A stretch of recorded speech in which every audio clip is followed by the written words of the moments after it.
Hello everyone and happy Halloween. This is Andreas from Nordic Tarot. I'm bringing you a love reading for the month of November, and as the readings are general and trying to cover as many people as possible, there won't be a message for everyone, and I sincerely hope that there is a message for you, but kind of by design it's not possible for there to be one for everyone watching. And if you'd like more information about how to contact me for personal reading or what decks I use, you'll find all of that in the description box below. Thank you, and I hope you enjoy your reading. Hey Taurus Terminal Rising.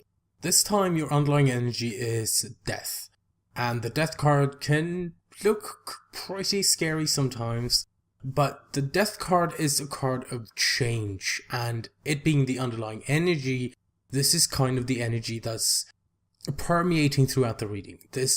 The underlying energy informs a lot of the other cards and what this is about. And I do feel like it is this like grand change from what was to what will be or what could be. And that you do have a hand in making that what could be. You have a hand in making that happen. Like you can influence that. Because it's the death of something old and the birth of something new. So there can be grief associated with this, because even if it's positive change and it's change you want, like for example, finding a new job, for example. Like maybe you want to move, for example, but you really like the home you've made, but you also have this urge or need or want to move somewhere else, then leaving where you were behind will still be painful, even though you know and you want what's better or like to grow or advance in some way. And that is the death card, that there is this death of an old situation, for example, and then that gives the opportunity for the birth of something new. And like I said, you can have a hand in what that new birth is. But at the heart of your reading, at the problem circumstance placement, you have the Three of Swords. And that is a really nasty energy to have to deal with. It's super heavy. It's, emotional baggage. It's issues we have from the past. And, in the original Rider-Waite deck that I used to learn the tarot, it's depicted as a heart with 3 swords in it.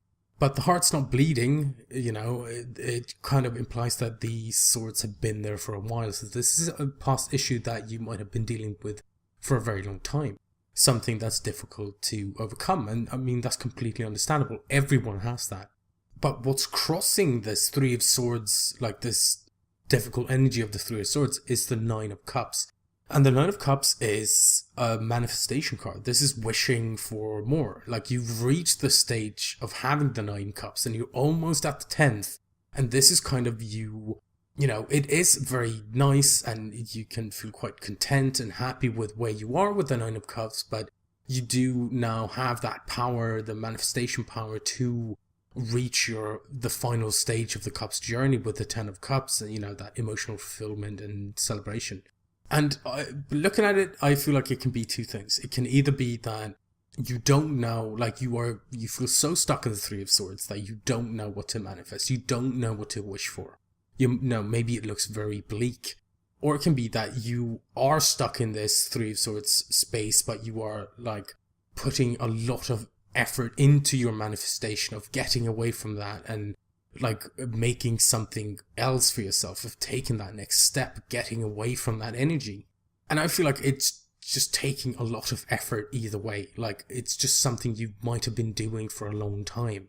And part of why I say that is because in the past with the Eight of Pentacles, that is a card of work. This is the Apprentice card. This is work you don't necessarily mind doing because, it's like a known quantity. You know what you're doing and why you're doing it. And it's, maybe for this higher purpose because, like I said, it's called the Apprentice card sometimes because it's the path to mastery. You know your path. You know where you're going and you know why you're doing something. But this being in the past, that's why I feel like there's maybe some frustration, or maybe you haven't seen a return on your manifestation with the Nine of Cups yet, because you have been doing this work for such a long time. And you have been putting in the work. You have been trying really hard with the Eight of Pentacles being in the past.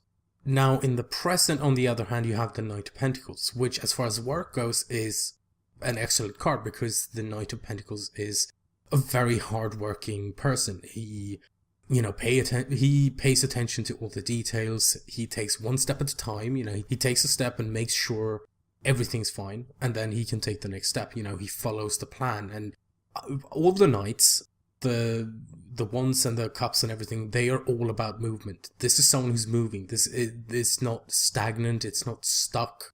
This is someone who's moving forward, but out of all the knights, the Knight of Pentacles is the slowest. And again, not because he's lazy or he doesn't want to do the work, but because he's so diligent. And sometimes to me, the Knight of Pentacles can come across as being a bit cautious. Like, that's why he's moving so slowly. But what this kind of feels to me is like you have been in this Three of Swords thing for a while. There is change coming. You do have death underlying, and there is change happening currently. But then maybe it's now, like in the past, it was a bit easier maybe, and the work kept coming and you kept doing it with the Eight of Pentacles. But in the present, then you do have the Knight of Pentacles, and it's slowed down. Like, you're still doing the work and you're doing a very good job at it, but it's a much slower kind of energy. And I understand if it's frustrating, but honestly, I'm not even seeing that many frustration cards in this. Like, you have the sun in your feelings, for goodness sake. But it just looks like, yes, this is about the Three of Swords, but you're so willing and maybe even positive about getting away from that kind of energy. I mean, in the future, you have the Temperance card. Temperance is one of the fate cards. It's divine timing. It's harmony. It's, moderation. And, personally, sometimes I can get a bit frustrated by the Temperance card because it kind of tells you, like, oh, all right, take it easy. Like, just take one step at a time. And, patience is not a virtue I necessarily possess all the time.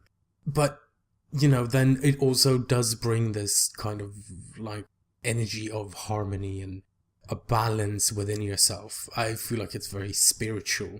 And it's also like the universe saying like, hey, we're here, like divine timing, fate's here. And, maybe this is when you feel like it is that harmony. Like, harmony is a very opposing energy to the Three of Swords. The Three of Swords is not harmonious. The Three of Swords is like painful, roiling seas, like upset, angry emotions, all those kind of emotions in front of a situation or person or something. But then the Temperance card is kind of the goal, right? That is, if you have Three of Swords on one end of the spectrum, then Temperance very much fits on the other end of finding that like inner peace and harmony and balance within yourself. So it kind of looks like the result, right? That's the result of you manifesting and putting a lot of work into this. Then Temperance is there in the future. And now when I pulled this for you, like in your crowning you have the moon, and when I pulled this I was like, oh no, Tyrians, what's going on? Are you confused? Like, is there a lot of confusion right now? Can you not see things clearly? Because that can be what the moon is. But when I finished pulling all the cards, then the High Priestess is in your outcome and it's right next to the moon. And like I said, the moon can be about not seeing a path. It can be, there's a lot of shadows. It can be about, not seeing things clearly, about confusion and not having information. But it's also a card, with the right cards around it, the moon is about intuition as well. It's a, very watery card, a water energy card.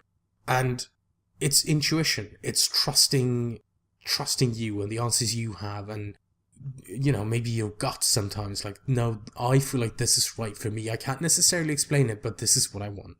And that doesn't mean you can't work on that and then explain why you feel in a certain way, but it, I feel like intuition is a huge part of what's going on with you right now. And maybe you have had that voice or that niggly feeling in the back of your head or something, and then maybe that translates to the moon. And is that something you've been maybe not looking at? And another reason why I feel like the moon isn't about confusion and not having answers is because in your feelings you have the sun, which illuminates everything. It, clears the path. You can see everything in the light of day. It's potential, it's positivity, it's happiness, it's enlightenment, it's seeing things for what they are. I mean, the only card you're missing here is the star, and you would have all the heavenly bodies in your in your reading right now, but you have the moon and the sun, and I think the moon is about intuition, and I think the sun is like this thing, because it's the feelings placement in the spread, right? So this is like where you are right now. So that's why I was saying that maybe you aren't frustrated, maybe you are just feeling quite tempered, to lead up to temperance, because you see the path. You know what you're working toward. And yes, maybe the Knight of Pentacles isn't that things have slowed down from the Eight of Pentacles in the past, but maybe the Knight of Pentacles is just you making sure that everything is done correctly, so you can leave this Three of Swords energy behind you, which is very admirable, because that would take a lot of work, a lot of focus, and a lot of determination, I feel. And then in your outside influence, you have the Empress as well. And the Empress is this also super powerful entity in the tarot, right? But she is the mother, not necessarily a mother, but she gives birth to new ideas, for example. And she is very nurturing, and she takes care of people, and she can be very motherly. And yeah, of course, when this comes up, this can be like a mother figure of sorts sometimes. Like the Emperor can be a father figure. But this can be you coming into your power, getting your new ideas, and like with the Empress, if she wants to do something, I feel like she would make great use of the Nine of Cups energy, for example, with the manifesting. Like she can birth all these new ideas about what she wants to manifest, and she'll just get them done. And I always feel the Empress is this very calm, collected, kind of energy. Whereas the Emperor can be very harsh and stentorian sometimes, and the Empress is like a mother. Or I guess a certain ideal of the mother, being kind and caring and, soft, and she has this incredible strength within her. And this being in the outside influence placement means that this is an energy that's affecting the reading right now. It's in the energies, but it's not something we've necessarily noticed yet. So maybe, there are the beginnings of this, and you're maybe getting the benefits from all of this, but it's just you've not noticed yet. Maybe it's very gradual, just like the death kind of change in your underlying is. Because the way death changes things, it's very different from, for example, the Tower, which is one of the other change cards. Where the Tower is sudden and like an explosion, it changes everything in a second. Death is on a grander timescale, I think, where things change more slowly, so slowly sometimes we may not even be aware of it until we've, maybe at the end of it, it's like, oh, things are completely different. So I do feel like Death and the Empress is connected in that way. And in your Hopes and Fears placement, you have the Two of Wands, and the Two of Wands it's picking a path. It's one of the choice cards. It's along with the Two of Swords and the Two of Pentacles, for example. And I don't know, I feel like for the Two of Pentacles, it's juggling these, usually practical things, and at some point, because of the effort and the concentration required to keep these Two Pentacles in the air, then at some point you might have to pick one, and pick a path, and okay, this is what I'm going to concentrate on. And the Two of Swords being like a difficult decision. You might not want to make it, or you don't have the information to make it. I feel like the Two of Wands, on the other hand, is about picking a path.